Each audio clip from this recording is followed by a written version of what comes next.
my camera is about to die. We're going to talk about my Iconostasis and who is up here, my wonderful and beautiful Iconostasis. And so, yeah, we'll get into it. Cradling convert. Wow. Hi. Hi guys. I'm the cradle. I'm the convert. Welcome to Cradle. Hi guys, welcome back to Cradle and Convert. My name is Demi.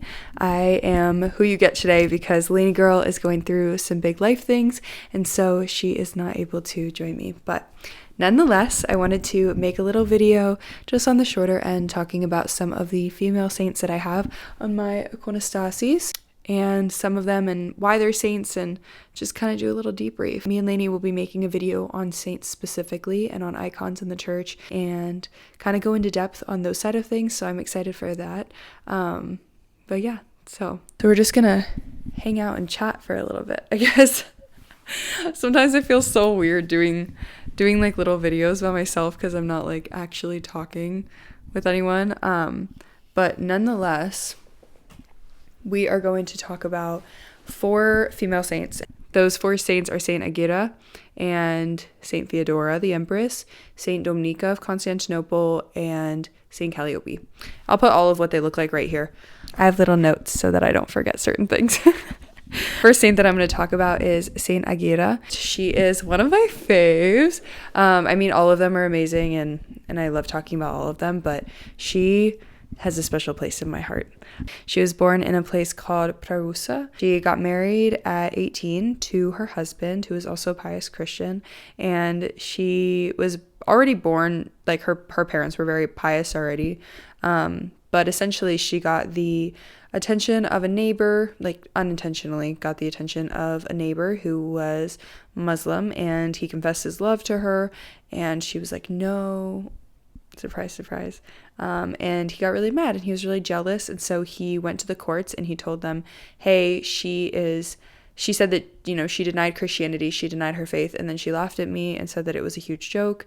Obviously she didn't do that, but the courts didn't believe her. So they beat her. They sent her to prison. Her husband, in efforts to get it dropped and get her out of prison, took it to the courts in Constantinople because he thought that would be a little bit more favorable. And unfortunately, the accuser followed them there, made his case again, and they still believed him. So they berated her, beat her, sent her to prison.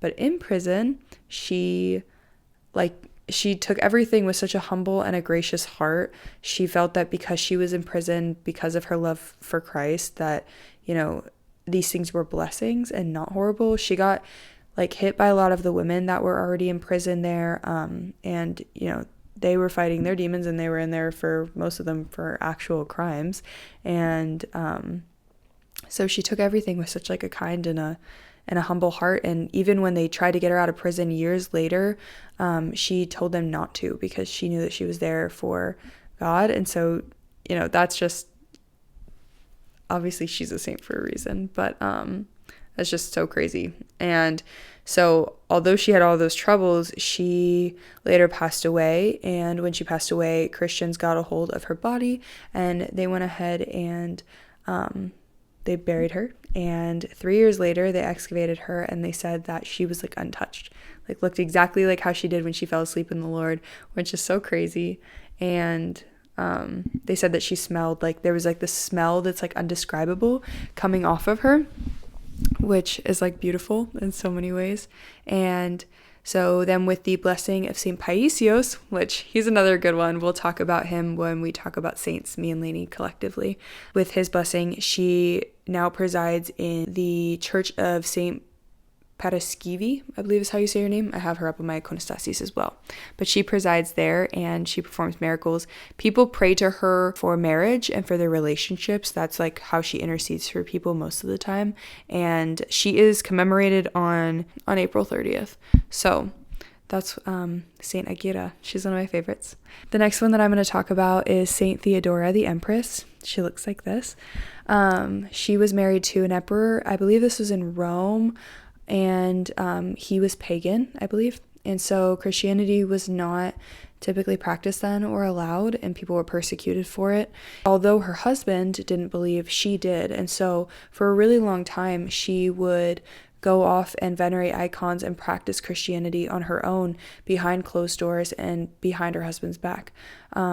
And eventually her husband passed away, and her son was not old enough to take over the throne, and so she had to for a while, and she made great efforts for the Orthodox faith, and so she was a really good one. But she ruled for a while, and then once her son came of age, he took over, and she went and lived out the rest of her life in a monastery and was just so devout to the Lord. So I just think that's really beautiful, and people can ask her to intercede.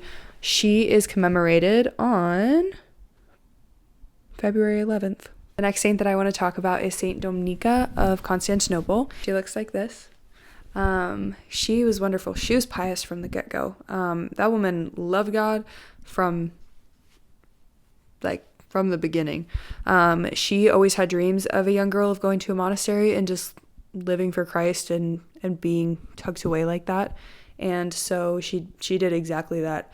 When she came to a young adult age, she went to a monastery and she lived out her love for Christ and lived the monastic life. And she was known to be able to tell the future, and her work with natural elements, and also that she would heal people. And so a lot of people pray to her for healing, and we commemorate her on January 8th. So you can pray to her to intercede. I think a lot of people ask her to intercede regarding the strength of their faith and a couple other things, but she's a really good one.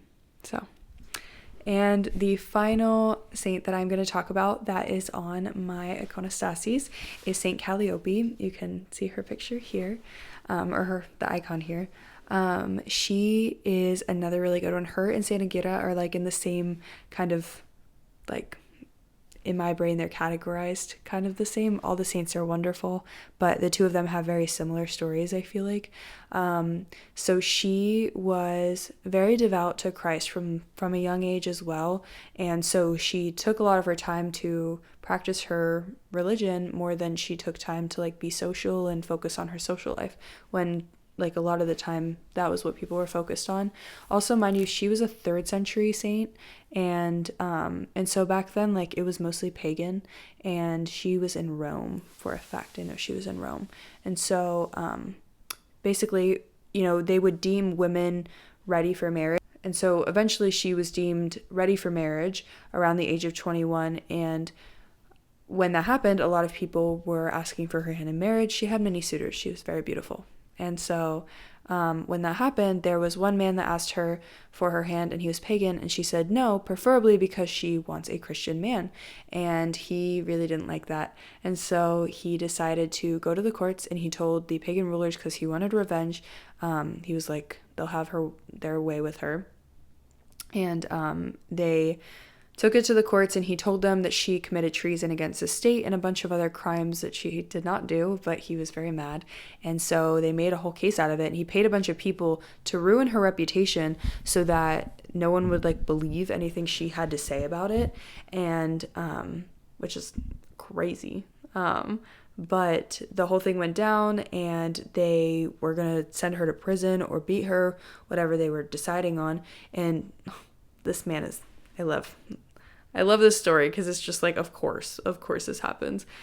He decides to come out and go, I'm going to drop all the charges on you, and I'll say that none of it is real if you take me to be your husband and you say that God is not real and Christ isn't who he is, and deny him. And she was like, no, I was born a Christian and I will die a Christian. That's not happening. And they said, okay, well then either you get tortured, or if that doesn't work, you die. So you get to choose. And she was like, no, what? I'm not doing that. I'll die for God. And so they did. They took her out to the square, and they tied her to a post, and they beat her and cut her open in a bunch of places and took hot iron to her face, and they poured salt in her wounds. And on the last legs, when she was barely holding on, they told her to deny Christ, and she didn't, because she was again, no. She had so much faith and so much love for Christ. There was not a thought. There wasn't a thought of denial in her mind. And then they did behead her, so that happened. But she is, again, just a wonderful saint, and she's a saint for a reason. So I guess, like, you know, you can kind of context clue that, but she was wonderful, and I just think she's wonderful. And, you know, so many of these female saints, like, have done so many great things, and I think that just, like, reminds us of how much persecution they've gone through, and, you know, like, why their saints is just so important. We commemorate her on June 8th. So there was one more saint, Saint Dymphna, that I wanted to go over, but I'm going to save that for Laney to tell you guys about when we go over saints and everything like that in our episode. But thank you so much for watching. I hope you guys have a blessed rest of your day or night, whatever it is for you when you see this. And yeah, say your prayers. Bye.